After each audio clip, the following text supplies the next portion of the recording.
KELIT Innovative Pipe Systems.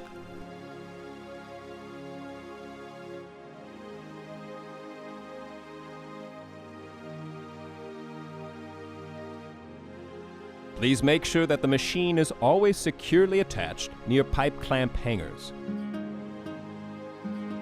Mark the insertion depth on the pipe. Please take the appropriate measurement from the chart in the handbook.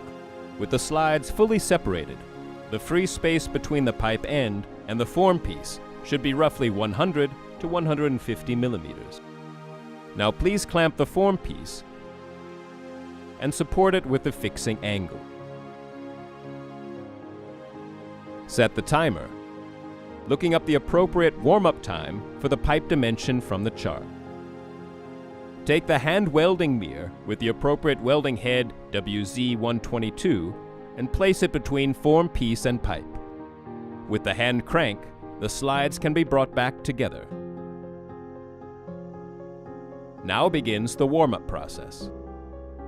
When the warm-up phase is over, separate the slides from one another and remove the hand welding mirror. Immediately bring the pipe and form pieces back together.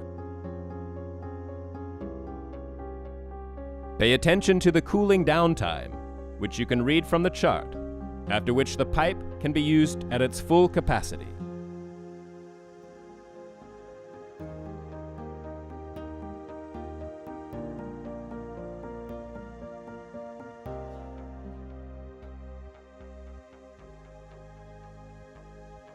KELIT Innovative Pipe Systems.